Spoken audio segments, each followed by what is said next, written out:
Hi guys, आज हम 2010 में आए हुए drama series the walking dead को रिकैप करना यहाँ पे स्टार्ट करूंगी। इसमें 11 सीजन्स हैं और हम इसे 4 डिफरेंट वीडियोस में कवर करने वाले हैं। और ये वाली जो ड्रामा सीरीज है ये आपको नेटफ्लिक्स और अमेजॉन प्राइम वीडियोस दोनों पे देखने को मिल जाएगी। हमारे यहाँ पहले सीजन की शुरुआत होती है और हमें यहाँ पे जो मेन लीड है उसको दिखाया जाता है। उसका नाम होता है रिक ग्राइम्स और वो एक्चुअली पुलिस फोर्स में डेप्यूटी होता है। और हमें दिखाया जाता है कि स्टार्टिंग में कुछ कल्प्रिट्स को पकड़ने जाते हैं वो लोग, और वो चीज करने के बीच में उसको गोली लग जाती है। गोली लगने की वजह से वो कोमा में चला जाता है और जब वो अपने होश में आता है तो देखता है कि उसका जो हॉस्पिटल जिसमें वो एडमिट था वो पूरा अबैंडन हो चुका है और जो पूरी दुनिया है वो एकदम ही खत्म हो गई है। सारी जगह देखा जाए तो लोग मरे हुए हैं, ज़ॉम्बीज़ में कन्वर्ट हुए हुए हैं और उसको यहाँ पे ये लोग वॉकर्स के नाम से बुलाते हैं। अब ये जाता है अपनी वाइफ और अपने बेटे कार्ल को ढूंढने के लिए। तो उसे कहीं लॉरी और कार्ल तो नहीं मिलते पुराने घर में, मगर उसको यहाँ पे एक आदमी मिलता है जिससे वो दोस्ती कर लेता है और उस आदमी का नाम होता है मॉर्गन जोन्स और वो अपने बेटे के साथ रह रहा है। यहाँ पे सारा ब्रीफ करता है मॉर्गन खाना खाते टाइम रिक को कि कैसे कैसे वर्कर्स को हैंडल करा जाता है और ये भी कि उनको जान से मारने के लिए, मतलब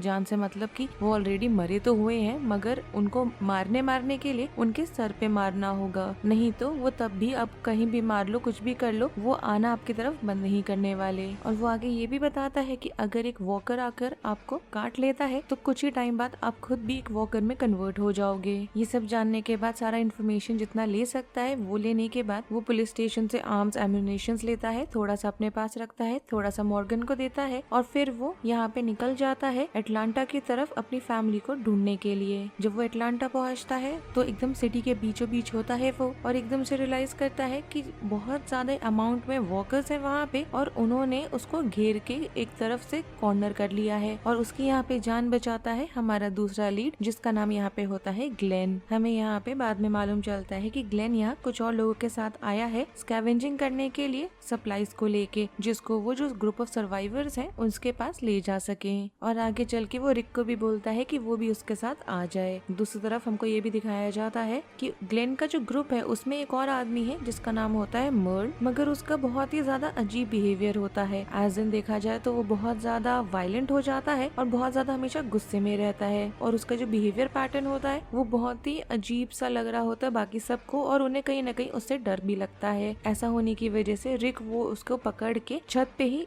पाइप्स होती हैं उसमें उसको हैंडकफ कर देता है। मगर अनफॉर्चुनेटली रिक और ग्लेन का जो पूरा ग्रुप होता है वो यहाँ फंस जाता है जब बहुत सारे वॉकर्स उनकी तरफ आने लगते हैं और उन्हें यहाँ पे इतना टाइम नहीं होता कि वो जाके मोल्ड को खोल सके और उसे वहीं पे छोड़ के जाने को वो लोग मजबूर हो जाते हैं। ग्लेन इसके बाद रिक को वापस लेके जाता है जहाँ पे उसका कैंप होता है सर्वाइवर्स वाला और वहाँ पे हमें मालूम चलता है कि मर्ल का एक और भाई है जिसका नाम होता है डेरिल। साथ ही साथ हमें दिखाया जाता है 2 बहनों को, एक का नाम होता है एंड्रिया और दूसरे का नाम होता है एमी। और यहाँ पे एक आरवी का ओनर भी होता है जिसका नाम होता है डेल। साथ ही साथ एक और आदमी है जिसका नाम है टी डॉग और साथ में ही हम यहाँ पे एक फैमिली को भी देखते हैं। मगर यहाँ पे उसकी फैमिली जो होती है वो 3 लोगों को कंसिस्ट करती है जिसमें बहुत ही अब्यूजिव हस्बैंड है एड नाम का, उसकी वाइफ है कैरल और उनकी एक छोटी सी बच्ची है जिसका नाम है सोफिया। मगर सबसे बड़ा सरप्राइज यहाँ रिक को ये मिलता है कि उसका जो बेस्ट फ्रेंड है शेन, जो उसको लेके गया था हॉस्पिटल में और जिसने एक तरीके से देखा जाए तो शेन ने यहाँ पे रिक की जान भी बचाई थी, वो वहाँ पर है। उसकी वाइफ लॉरी है वहाँ पे और साथ ही साथ कार्ल है वहाँ। यहाँ पे रिक का बहुत ही खुशी वाला रियूनियन होता है अपने फैमिली के साथ, मगर अनफॉर्चुनेटली उसको ये नहीं मालूम होता कि उनको लग रहा होता है बेसिकली लॉरी को यहाँ पे एक कंसेप्शन होता है कि शायद रिक मारा गया है, तो यहाँ उसके पीठ पीछे उसके एब्सेंस में बेसिकली लॉरी का अफेयर हो जाता है शेन के साथ। और कहीं ना कहीं जो फादर वाला रोल होता है कार्ल को लेके वो शेन यहाँ रिक के एब्सेंस में पूरा कर रहा होता है। जब यहाँ पे रिक वापस आ जाता है तो लॉरी सारी चीजें जो उसकी शेन के साथ होती हैं उसको ब्रेक ऑफ कर देती है, मगर उनके बीच का जो टेंशन है वो बहुत ज्यादा रहता है, मतलब कि जो तनाव चल रहा है उन तीनों के बीच में वो बहुत ज्यादा एपरेंट है। जब वो लोग रात में बैठ के थोड़ा रिलैक्स कर रहे होते हैं, सारे मिल के खा रहे होते हैं, तो हम देख पाते हैं कि वहाँ पे ज़ॉम्बीज आ गए हैं काफी सारे मात्रा में और अटैक कर देते हैं पहले तो कैंप में, जहाँ पे सबसे पहले वो जाते हैं और एड को मारते हैं, जिसके बाद वो लोग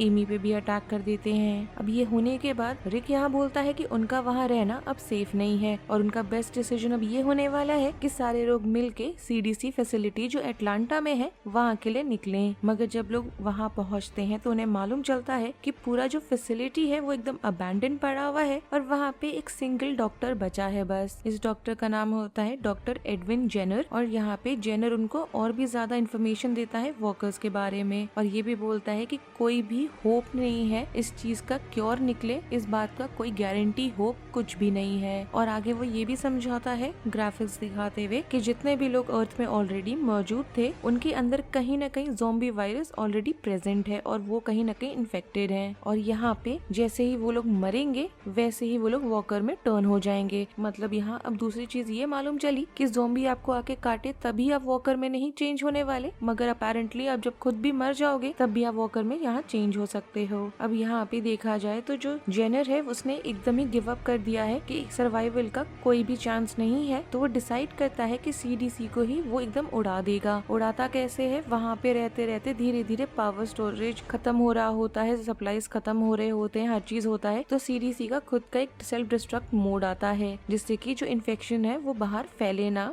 इसलिए सेल्फ डिस्ट्रक्ट मोड रखा जाता है और उसी का वो फायदा उठा के सीटीसी को उड़ाता है। अपेरेंटली ये तो ठीक है जेनर जो करना चाह रहा है, मगर वो सबको अंदर रखना चाहता है जब वो ये करे, मगर रिक इस चीज को अग्री नहीं करता। अपने ग्रुप को किसी तरह से वो एस्केप कराता है सीडीसी के बिल्डिंग से, और हम देख पाते हैं कि जेनर वहाँ पे पीछे ब्लास्ट हुआ है सीडीसी के बिल्डिंग के अंदर, वो तो मारा ही गया है, और साथ ही साथ एक और औरत होती है वो भी नहीं जाना चाहती बाहर, तो वो भी अपने आप को मारना प्रेफर करती है, और इसके साथ सीजन 1 खत्म हो जाता है। अब सीजन 2 की बात कर ले तो उसकी स्टार्टिंग होती है जहाँ पे हम लोग देखते हैं कि रिक ने यहाँ पे लीड करा है सर्वाइवर के ग्रुप को, जिससे कि वो लोग अपना एक परमानेंट घर ढूंढ सके। जब वो लोग इस जर्नी को कर रहे होते हैं तो उसके बीच में हम देख पाते हैं कि कैरल की जो बेटी है सोफिया वो गायब हो जाती है, मतलब वो ज़ॉम्बी से डर के फॉरेस्ट की तरफ भागती है और वो यहाँ पे किसी को मिल नहीं पा रही होती। रिक जाता है उसको ढूंढने के लिए, उसको बोलता है कि वो एक जगह छुपे, वो वापस आके उसको लेगा, मगर वो वहाँ उसको जब वापस आके देखता है तो वो वहाँ नहीं मिल रही होती उसको।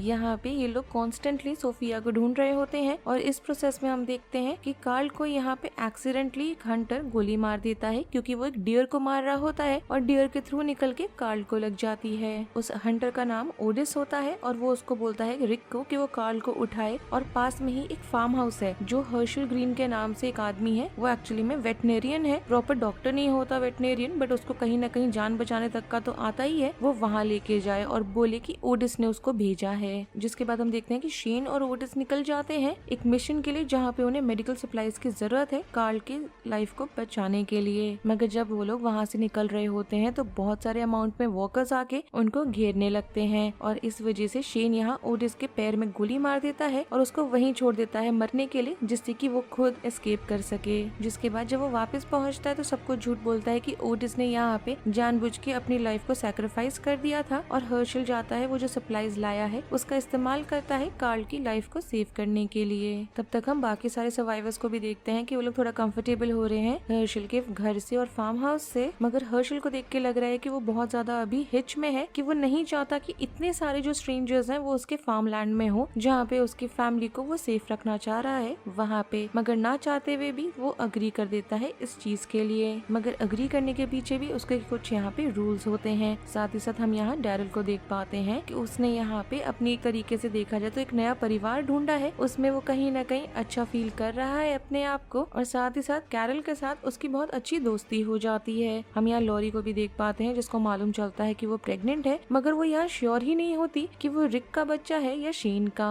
और ये चीज नहीं कंफर्म होने की वजह से शेन और रिक के बीच में देख के लग रहा है कि जो ऑलरेडी बीच में उनके टेंशन चल रही थी वो और ज्यादा बढ़ गई है। अब हम लोग यहाँ ग्लेन की बात कर लेते हैं, तो उसका यहाँ पे अफेयर स्टार्ट होता है हर्शल की बेटी मैगी के साथ, जो यहाँ पे उसको बोलती है कि उन्हें इस चीज को सीक्रेट रखने की बहुत ज्यादा जरूरत है, स्पेशली उसके फादर से। हमें आगे ये भी मालूम चलता है कि ग्लेन को एक दिन मालूम चल जाता है, बेसिकली रात हो रही होती है, वो मैगी से मिलने जाता है और वहाँ पे एक वेयर हाउस टाइप बड़ा सा बार्न होता है, वहाँ पे वो जाता है, उसको मालूम चलता है कि हर्शल ने बार्न में वॉकर्स भरे पड़े हैं। जब यहाँ हर्शल से पूछा जाता है इस बारे में तो वो बताता है कि वो सारे उसके फैमिली के मेंबर्स थे, और कहीं ना कहीं उसको अभी भी होप है कि वो ऐसा कोई ना कोई वो लोग क्योर ढूंढेंगे जिससे कि उनको वापस लाया जा सके। अब ये चीज सुन के रिक को कहीं ना कहीं अंदर से अच्छा नहीं लग रहा होता, वो अपसेट होता है, मगर शेन को देख के लग रहा है कि वो एकदम ही अलग ही लेवल के गुस्से में आ गया है। जिसके बाद वो जाता है बार्न का डोर खोल देता है और सारे वॉकर्स बाहर आने लगते हैं। यहाँ पे शेन बाकी लोगों के साथ मिलके एक एक वॉकर को मारने लगता है, और हम यहाँ शॉकिंगली देखते हैं कि आखिरी वॉकर जो बाहर आ रहा है वो और कोई नहीं बल्कि कैरल की बेटी सोफिया है। ये होने के बाद हर्षल का यहाँ एकदम ब्रेक डाउन हो जाता है और वो वापस अपने पास के ही टाउन में जो एक बार होता है वहाँ चला जाता है ड्रिंक करने के लिए अपने सोरोस को।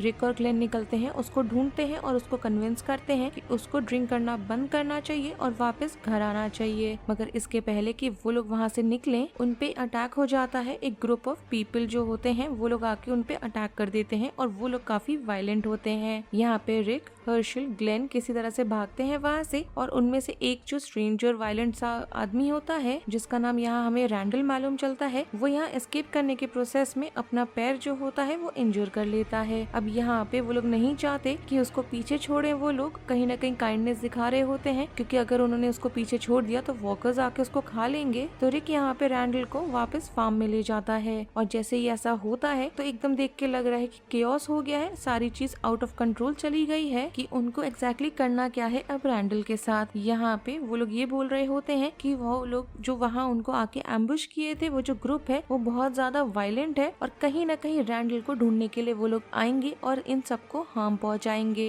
मगर दूसरी तरफ अगर इन लोगों ने रैंडल को जाने दिया तो ऐसा ना हो कि रैंडल उनको वापस वहाँ लेकर आए और इन रिटर्न फिर से इन सब का जो लाइफ है वो खतरे में हो जाए। शेन यहाँ पे एकदम एडमेंट हो गया होता है कि रैंडल को मरना ही मरना है, मगर डील जो होता है वो यहाँ पे कोशिश करता है शेन को कन्विंस करने का और बाकी सबको भी शांत कर रहा होता है। मगर हमें मालूम चलता है कि आगे चल के उसी रात डेल पे एक वॉकर ने आके अटैक कर दिया था और डेल को यहाँ पे इसके पहले वो टर्न हो रिक को उसे मारना पड़ गया और उसने डेल की लाइफ को ऑनर करने के लिए रैंडल की लाइफ को स्पेयर कर दिया था। मगर ऐसा जो रिक ने करा था इसका ऑपोजिट रिएक्शन शेन ने दिया जब उसने सारी चीजें अपने खुद के हाथ में कंट्रोल लेने की कोशिश करी और उसने जाके रैंडल को मार डाला। आगे चल के जब रिक को मालूम चलता है कि शेन ने वुड्स में ले जाके रैंडल को मार डाला था तो वो कन्फ्रंट करता है और शेन यहाँ पे रिक को बोलता है गन पॉइंट पे रख के कि उसने ये जो चीजें करी हैं वो इसलिए करी है क्योंकि उसको श्योरिटी है कि रिक पूरे ग्रुप को सेफ नहीं रख सकता जैसे कि वो रख सकता है, सेफ क्या अलाइव भी नहीं रख सकता। और रिक यहाँ कहीं ना कहीं फोर्स हो जाता है खुद के सेल्फ डिफेंस में कि उसको शेन को स्टैप करना ही पड़ जाता है जिसकी वजह से शेन मारा जाता है। जिसके बाद जब ज़ॉम्बी बन के शेन वापस से उठता है तो कार्ल वहाँ पे होता है और वो अपने फादर को बचाने के लिए गोली मार देता है शेन को।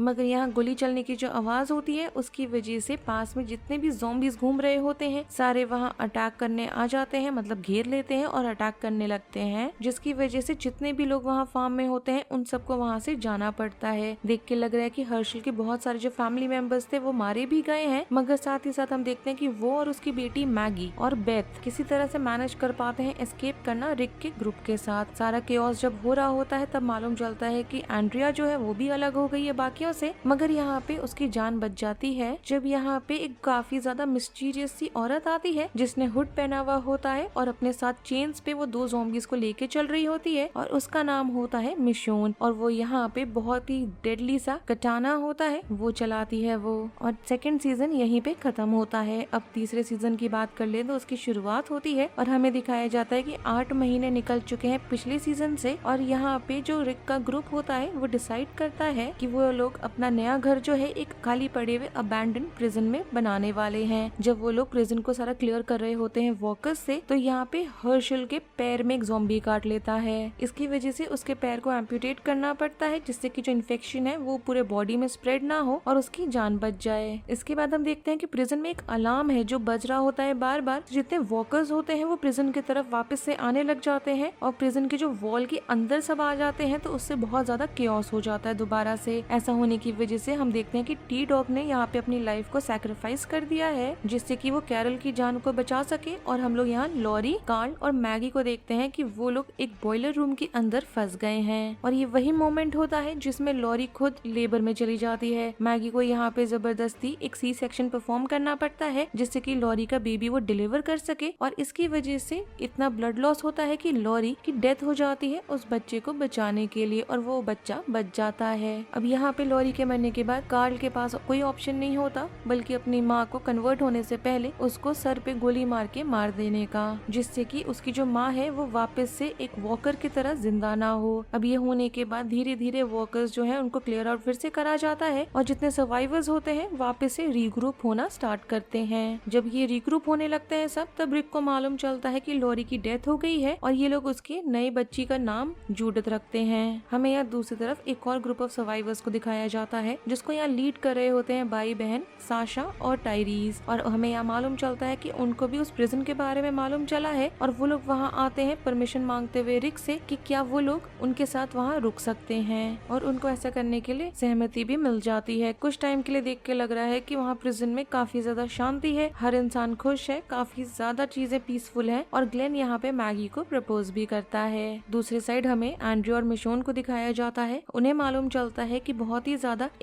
ही अच्छे तरीके से फोर्टिफाइड एक टाउन है वुडबरी नाम का, उसके बारे में, और उसको लीड करा होता है। बेसिकली उस टाउन का जो हेड होता है उसका नाम यहाँ पे होता है गवर्नर, मतलब नाम भी नहीं होता, अभी हमें उसका नाम पता नहीं चलता, मगर वहाँ पे वुडबरी में जितने लोग हैं वो सब उसको द गवर्नर बोलते हैं। मिशोन जब वहाँ पहुँचती है तो उसको इस चीज को लेके बहुत ज्यादा शक होने लगता है, स्पेशली गवर्नर को लेके, मगर एंड्रिया यहाँ पे एकदम बेवकूफों वाली हरकतें कर रही होती है, एकदम दिमाग से नहीं चीजों को ले रही होती, और बहुत ही जल्दी उसकी जो चार्म होती है गवर्नर की, उसके चक्कर में वो फंस जाती है। साथ ही साथ हमको यहाँ पे अब मर्ल के बारे में मालूम चलता है कि वो खुद वुडबरी में काम कर रहा है, और वो एक तरीके से देखा जाए तो गवर्नर जो है उसका एक तरीके का खास आदमी है। हमें यह मालूम चलता है कि वो इसलिए सर्वाइव कर पाया था क्योंकि यहाँ पे उसने वॉकर्स से बचने के लिए अपने खुद का जो आर्म था वो काट दिया था। धीरे धीरे मिशोन यहाँ पे इन्वेस्टिगेट करना स्टार्ट करती है गवर्नर को, तो उसको यहाँ मालूम चलता है कि मर्ल को यहाँ पे एक टास्क दिया हुआ है जहाँ पे वो अलग अलग टाइम पे जाके वॉकर्स को लेके वुडबरी में लाके उन्हें बंद करने वाला है, जिससे कि वहाँ पे एक मिल्टन नाम का आदमी जो रह रहा होता है वो यहाँ पे वॉकर्स पे एक्सपेरिमेंट कर सके, और बाकी जो बचे हुए वॉकर्स होते हैं उनको यहाँ पे पब्लिक को एंटरटेन करने के लिए इस्तेमाल करा जाता है। अब मिशोन को यहाँ पे जो चीजें मालूम चलती हैं उसको जानने के बाद वो बहुत ज्यादा डिस्कस्टेड हो जाती है, तो वो डिसाइड करती है कि वो वुडबरी छोड़ के जाने वाली है, मगर यहाँ एंड्रिया को देख के लग रहा है कि वो वुडबरी छोड़ के जाना नहीं चाहती, तो वो पीछे ही रुक जाती है। जिसके बाद यहाँ पे मिशोन नया घर ढूंढ रही होती है, तो वो विटनेस करती है कि कैसे यहाँ पे मर्ल ने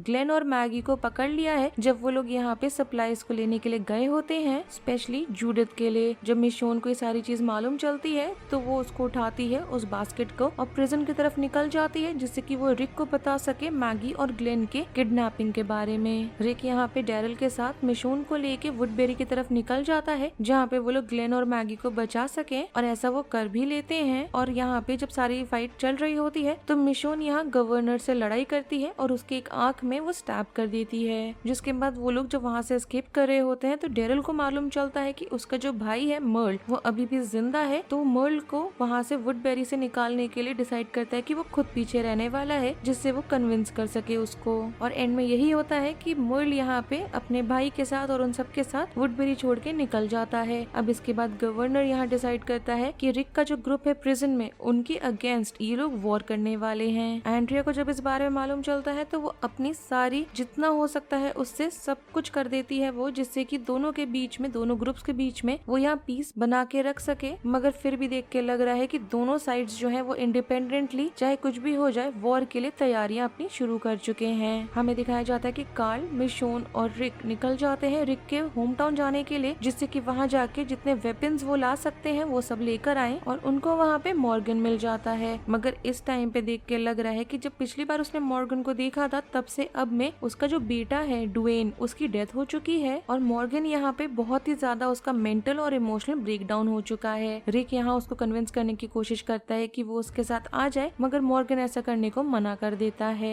एंड्रिया को देख के लग रहा है कि उसने रियलाइज कर लिया है कि यहाँ पे पीस होना तो ऑप्शन ही नहीं है, तो वो जाती है और जो गवर्नर है उसका प्लान ये है कि प्रिजन में जितने लोग हैं उन सबको वो मार डालेगा। तो एंड्रिया खुद यहाँ वुडबेरी से भागने की कोशिश करने लगती है, जिससे वो जाके रिक वाले ग्रुप को वार्न कर सके सारे प्लानिंग को लेके। मगर इसके पहले कि एंड्रिया रिक तक पहुंच सके गवर्नर उसको पकड़ लेता है, वापस ले आता है और एक कमरे में मिल्टन के साथ उसको बंद कर देता है। मगर जाने से पहले मिल्टन को वो ऐसे स्टैब कर देता है कि धीरे धीरे जैसे जैसे टाइम निकलता जाए मिल्टन मर जाए और वो फिर से एक वॉकर की तरह जिंदा हो जाए। तब तक हमें रिक को दिखाया जाता है कि वो ना चाहते हुए भी इस कंक्लूजन पे आया है कि मिशोन को वो लोग गवर्नर को हैंड ओवर कर देंगे तो जितना भी वायलेंस है वो सारा चीज बंद हो सकता है। और मर्ल को बोलता है कि वो उसको वुडबेरी लेके जाए। मर्ल यहाँ पे देख के लग रहा है कि उसके अंदर काफी अच्छा पॉजिटिव चेंज आ गया है उस ग्रुप के साथ रह के, खासकर डेरल के साथ। तो उसका देख के लग रहा है कि हार्ट चेंज हो गया है और वो मिशोन को वहाँ से भागने में मदद करता है, जिसके बाद मर्ल खुद की लाइफ को सैक्रिफाइस कर देता है। है जब वो यहाँ कोशिश करता है एक ग्रुप ऑफ वर्कर्स को लेके जाने का जहाँ पे गवर्नर के आदमी लोग होते हैं उनके तरफ, जिससे कि जितने भी नंबर में उन आदमियों को वो मार सके वर्कर्स, वो चीज उसका अचीव हो जाए। सीजन के एंड होते होते हमें दिखाया जाता है कि गवर्नर और उसकी जो आर्मी है वो जाती है प्रिजन पे, फुल फ्लेजेड अटैक कर देती है और रिक का जो ग्रुप है वो फाइट बैक करता है और कहीं ना कहीं डिफीट भी कर देता है गवर्नर के ग्रुप को, जिसकी वजह से गवर्नर और जितने बचे हुए उसके जो आदमी होते हैं उनको वहाँ से भागना पड़ता है। जो बचे हुए लोग होते हैं वुडबेरी के, अब वो लोग गवर्नर का साथ नहीं देना चाहते लड़ाई में, तो गवर्नर को देख के लग रहा है कि सबको यहाँ पे उसने ओपन फायर में मार डाला।